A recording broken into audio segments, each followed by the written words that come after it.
Olá, saxofonista!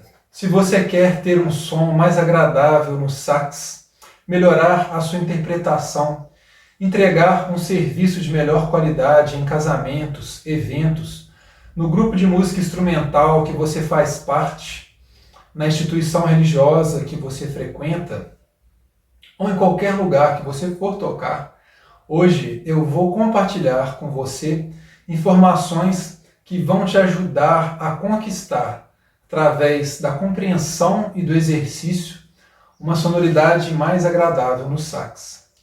Meu nome é Lucas Bortolucci, sou formado em sax pela Universidade Federal de Minas Gerais, a UFMG, e eu quero dividir com você conhecimentos adquiridos no decorrer desses 12 anos que eu toco sax, minhas pesquisas e experiências relacionadas a esse universo da sonoridade, desse instrumento que tem um potencial sonoro incrível. Nesse vídeo eu vou tratar sobre vários aspectos que influenciam na produção e na qualidade do som no sax. Esses são os aspectos que eu vou abordar aqui nesse vídeo.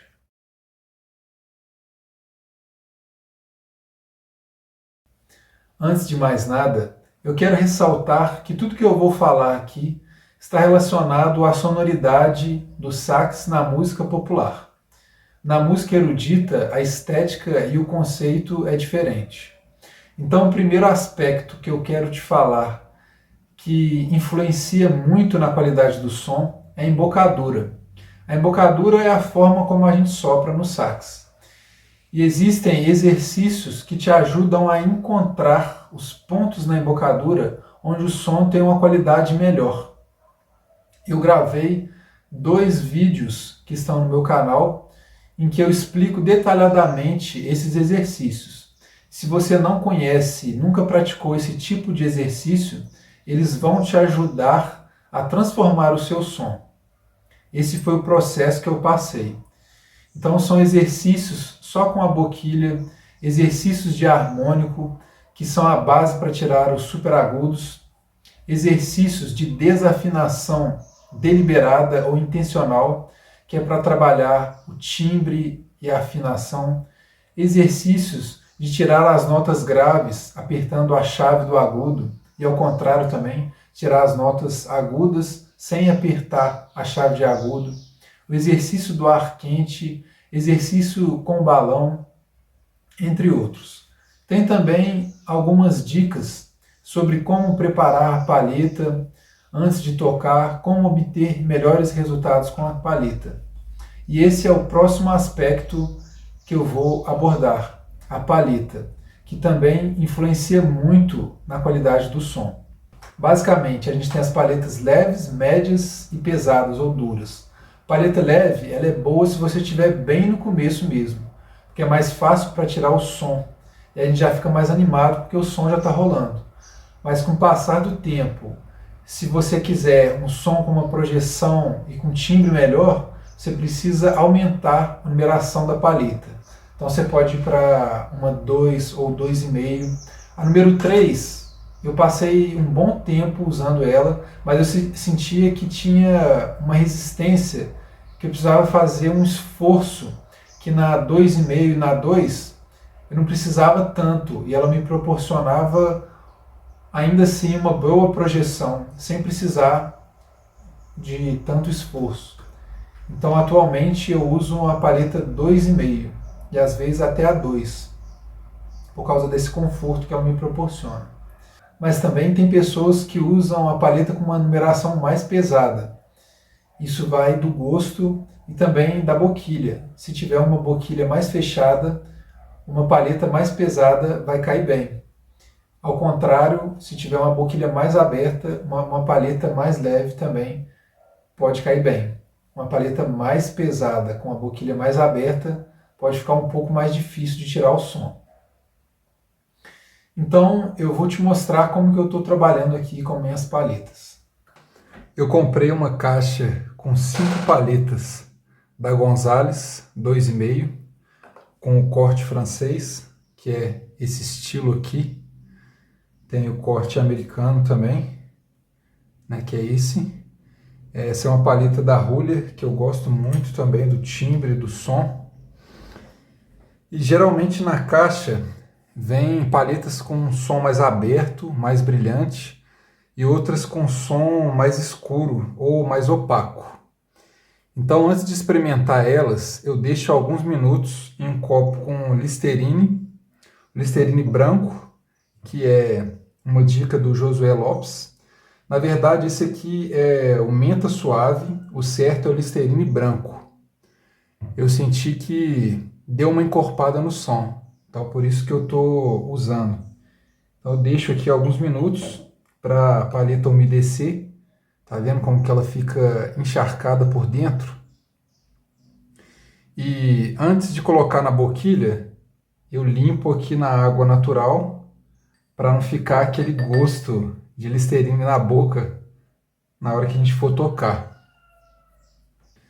Então eu toco um pouco com cada palheta e anoto aqui embaixo como que está o timbre dela. Essa aqui, por exemplo, eu anotei P, porque estava a palheta com um som mais potente, mais vibrante. Essa outra aqui eu anotei L, estava um som lindo, que eu achei lindo, que eu gostei bastante, o timbre que eu gostei bastante. E essa outra, a primeira vez que eu soprei nela, eu senti que o som estava um pouco escuro, mas eu fui tocando um pouco mais e ela chegou a um timbre que eu gostei muito, gostei bastante mesmo. E aí eu anotei aqui R, porque é a palheta que eu vou guardar para o meu recital do mestrado. Como a gente sabe, a palheta ela tem um prazo de validade, né? Por mais que a gente goste de estudar com uma palheta boa, pelo menos eu prefiro guardar para apresentações e estudar com uma que não está tão boa, né? Por exemplo, essa aqui é a Ruler, já está um pouco mais gasta, então eu uso para estudar. E quando estiver aproximando a apresentação, né, eu pego a boa para ir me adaptando a ela, ao som dela. Porque a palheta, quanto mais a gente vai usando, mais ela gasta e mais velha, e ela vai perdendo a qualidade do timbre e a projeção, né? Os superagudos também ficam mais difíceis de tirar. Então é isso. Antes de tocar, deixa ela umedecer um pouco. E depois que você já estiver tocando, se você for fazer uma pausa, deixa sempre com o protetor da boquilha para ela se manter úmida, né, para ela não secar. O próximo aspecto que eu vou trabalhar aqui, que influencia demais na qualidade, no timbre do som, é a boquilha. Existe uma variedade enorme de boquilhas que proporcionam diferentes sonoridades. Mas ainda assim, o som que você tira em uma boquilha depende muito da sua forma de tocar, da sua embocadura. A gente tem as boquilhas de metal, as boquilhas de massa e as híbridas, que é a mistura entre massa e metal, entre outros materiais. Em geral, as boquilhas de metal, elas proporcionam uma sonoridade com uma tendência mais para brilhante. As de massa proporcionam um som com uma tendência um pouco mais para escuro. Mas, como eu falei, isso depende muito do jeito da pessoa tocar e também da palheta. Por exemplo, o saxofonista Warren Hill, que tem aquela interpretação famosa de Hey Jude, ele toca com uma boquilha de massa Van Doren Java, Jumbo Java, e ele tem um som, ele tira um som super brilhante nessa boquilha de massa.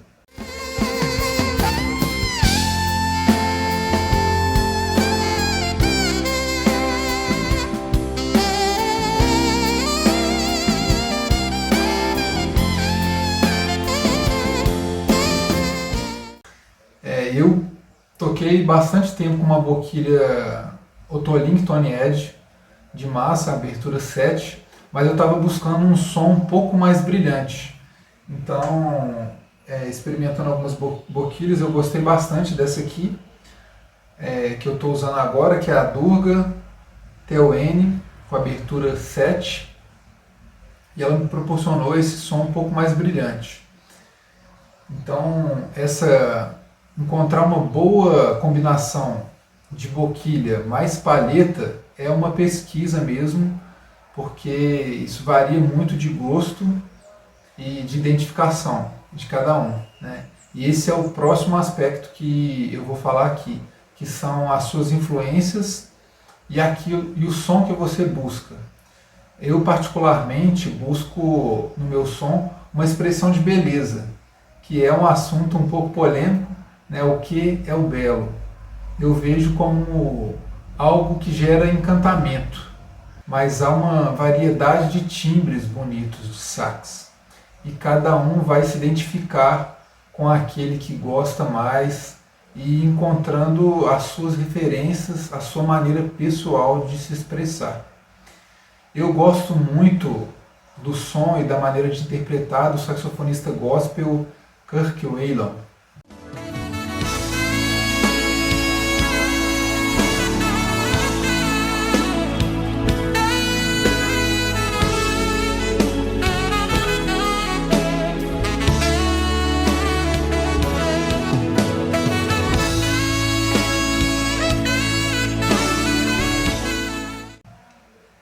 Atualmente é uma das minhas maiores referências, mas tem outros que eu gosto também, né, brasileiros, o Josué Lopes, o Josué dos Santos também, que toca na banda Mantiqueira, Marcelo Martins, Léo Gandelman, o Nivaldo Ornelas, né, dois professores que eu tive também, o Kleber Alves e o Breno Mendonça, né, os americanos, o Coltrane, os Stan Getz, Dexter Gordon, o Michael Brecker também, uma influência para mim. Kennedy, que eu também gosto bastante. Joshua Redman, né, que toca bastante com a boquilha de massa, que tem um som que eu gosto muito. Entre outros. No sax alto, algumas referências que eu tenho também, né, dos brasileiros são o Paulo Moura, o Proveta, o Zé Canuto, o Elias Coutinho, né, os americanos também, mais antigos, Charlie Parker, Sonny Stitt, Cannonball Adderley, Paul Desmond com um som mais doce, né, mais atual do jazz também, o Batista Herban, e os caras do pop também, né, o Eric Marienthal, David Sanborn, são vários. Então por isso essa pesquisa relacionada àquele som que a gente quer produzir. Se é um som mais pop, se é um som de jazz mais tradicional. E o que é interessante, o que é importante a gente entender nessa questão das influências é a gente ouvir com uma atenção de pegar o máximo de detalhes possível do jeito daquela pessoa tocar e trazer para a nossa maneira de tocar aquilo que a gente acha interessante. Esse que é o ponto importante ao ouvir. O próximo aspecto que influencia na qualidade do som é o sax. Não é à toa que existe uma variação de preço tão grande no instrumento. Quem tem ou já tocou em um bom Selmer sabe como o som flui, que é uma beleza. Mas ainda assim, é testando o instrumento que você vai sentir a sonoridade que ele te oferece. Os tudés de prata também influenciam no som. Mas ainda é possível tirar um som excelente no sax sem que ele seja um instrumento tão caro. Eu acho interessante ir melhorando o instrumento pouco a pouco. Eu comecei com o Shelter, depois eu passei para o Yamaha 23 e agora eu estou com o Julius Keibert. Esse aqui, Superba, HQ Superba 2, que eu estou gostando bastante dele. Finalmente, o último aspecto que eu vou falar aqui são os microfones e efeitos. Existem pedais com vários efeitos que muita gente tem usado ultimamente, mas se você tiver um bom microfone e usar um pouco de reverb, isso já vai dar uma melhorada boa no som. Eu espero que essas informações possam te ajudar a conquistar um som mais agradável no sax. E se você quiser um suporte, um acompanhamento melhor nesse processo, aprender a tirar solos, músicas de ouvido, aprender a improvisar, criar solos, aprender estratégias de estudo baseadas na neurociência, que é um assunto muito interessante, eu vou deixar o meu contato aqui para aulas particulares online. Então é isso. Se inscreva no canal, compartilhe com aqueles amigos que também têm o interesse de melhorar o seu som no sax e um abraço e até a próxima.